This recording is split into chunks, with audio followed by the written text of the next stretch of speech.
je regardais dans l'histoire du Parlement, puis il y a un cas où le président a décidé qu'on avait assez de la période de questions, puis il est parti. On a arrêté la session pour une trentaine de minutes. Ça me tente vraiment aujourd'hui. Le premier ministre recommence du début, s'il vous plaît. Après avoir ignoré la motion adoptée par la Chambre des communes qui réclame le départ de David Johnston et la tenue d'une enquête publique sur l'ingérence étrangère, le gouvernement Trudeau souhaite maintenant tourner la page et se concentrer sur ses priorités législatives. Une dizaine de projets de loi doivent être adoptés avant la pause estivale, dont le budget et le programme national de garderie. Est-ce réaliste? Je pose la question à Randy Boissonnault, ministre du Tourisme, ministre associé aux Finances. Merci d'être avec nous, M. Boissonnault. Merci, Daniel. C'est toujours un plaisir. Commençons par le ton en Chambre. Parce que là, vous voulez faire adopter des projets de loi, mais ça prend la collaboration des gens. On l'a vu en revenant de la pause tout à l'heure, le président est en train de perdre patience. C'est pas facile présentement en Chambre. À quel point est-ce que vous êtes capable de travailler dans un environnement comme celui?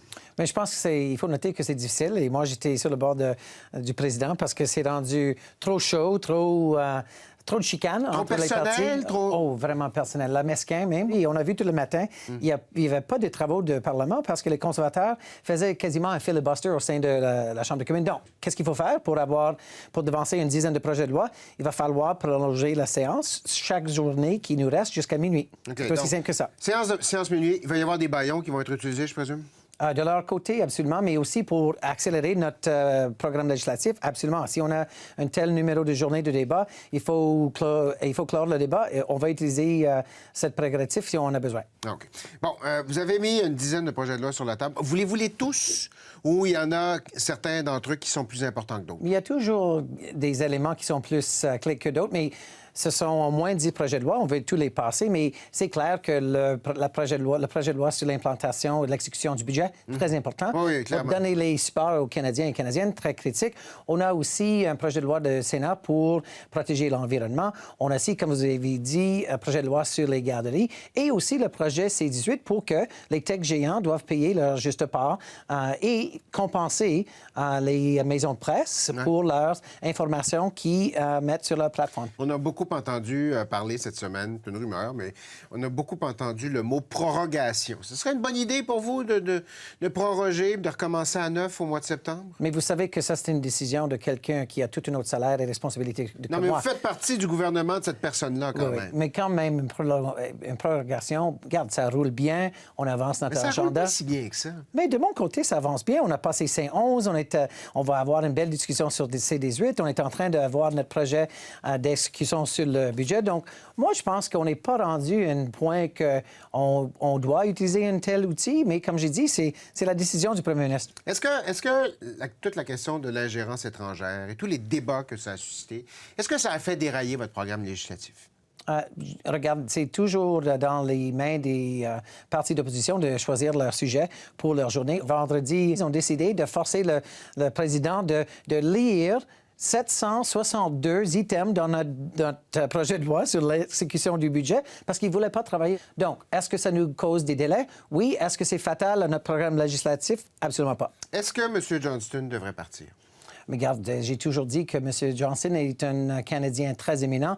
Il était gouverneur général, président d'université, président d'une faculté de droit, il écrit plusieurs livres. Il a une tâche dans notre gouvernement. Il s'est dit clairement qu'il veut continuer son travail. Donc, moi, je veux voir c'est quoi dans son rapport. Et sur ce point, si M. Poilievre et M. Blanchette veulent vraiment avoir une conversation adulte sur cette question, ils sont aussi mieux d'aller prendre le brefage top secret pour voir exactement les mêmes informations que M. Johnson a eues. Ne pas se faire, ce n'est pas être un chef responsable. Avez-vous l'impression d'avoir tourné la page sur la question de l'ingérence étrangère? Est-ce qu'on est rendu ailleurs? Regarde, je pense que les Canadiens peuvent lire le rapport de M. Johnson. Il y a des choses très importantes là-dedans. Notre comité de parlementaires qui sont responsables pour la sécurité nationale continue à faire leur juste part. Et on prend cette question d'ingérence étrangère très au sérieux et on va continuer de le faire. Et quand moi, je fais le porte-à-porte chez moi, j'entends pas ça. J'entends coût de la vie. J'entends qu'est-ce qu'on fait pour l'Ukraine. J'entends qu'est-ce qu'on va faire pour croître l'économie. C'est pas la question d'ingérence étrangère que j'entends sur les portes à Edmonton. M. Boissonneau, je vais m'adresser au député albertain. Oui, absolument. Vous avez une nouvelle première ministre en Oui. Alberta cette semaine, Mme Smith, qui a eu des mots quand même, un petit avertissement à l'endroit de votre gouvernement à la fin de son discours quand elle a gagné la semaine dernière en disant « Pas vrai qu'on va accepter toutes les mesures de carboneutralité sur l'industrie pétrolière, sur la grille électrique, sur le réseau électrique en Alberta. » Vous comprenez quoi du message de Mme Smith, vous? Mais je pense que c'est l'opportunité de vraiment, sachant maintenant qu'on a travaillé ensemble pour 4 ans pour le premier ministre, on a un autre 2 ans pour nous, de vraiment trouver les places où on peut travailler ensemble. Moi, j'ai travaillé avec Mme Notley, avec le premier ministre Kenney, avec le premier ministre Smith. Mais regarde, en Alberta, pour rendre notre grille d'électricité plus propre, on est déjà 7 années devant le cible de 2030. Déjà, c'est important. Dans mon comté même, ou juste à côté de mon comté, on a Heidelberg Materials qui a décidé de lancer un programme de capturation, utilisation, stockage de carbone pour créer la première usine de ciment carboneutre en Amérique du Nord. En plus, Air Products qui a décidé de venir avec 1,6 milliard de dollars des États-Unis pour avoir la plus grande installation d'hydrogène propre au monde. Et ça, c'est grâce à nos impôts, nos crédits d'impôt. Ça bénéficie les Albertains, ça bénéficie l'Alberta. Et donc, moi, je pense que malgré les mots qu'on échange parfois, on est là pour travailler. Regarde, l'Alberta va mener l'économie canadienne d'ici les prochaines 2-3 ans. Donc, c'est un intérêt canadien qu'on travaille ensemble. Comment vous C'est pas tous les Canadiens qui la connaissent bien, Mme Smith. Les Albertains la connaissent bien, vous la connaissez bien. Comment vous la décririez aux gens qui nous écoutent ce matin et qui la connaissent peut-être pas? Mais dans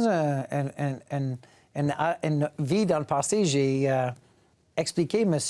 Harper aux Québécois par mon travail pour les affaires de Montréal. Et je dirais de Mme Smith, elle est très pragmatique, mais il faut, comme vous avez bien dit, maintenant, elle doit gérer un caucus qui est majoritairement rural. Donc, il va y avoir un enjeu là-dedans. Et je pense que notre tâche comme gouvernement fédéral, c'est vraiment de dialoguer avec les Albertains et de démystifier c'est quoi cette question, peut-être parfois faux entre l'urbain et le rural, mais il va falloir bien écouter et s'asseoir à la table en commun. Mais elle est pragmatique et elle veut défendre l'intérêt des Albertains, comme moi je fais d'ailleurs, de ma perspective. Et donc, il y a du travail devant nous. Il va y avoir beaucoup de pain sur la planche. Andy Boissonneau, merci infiniment d'avoir été avec nous. Merci.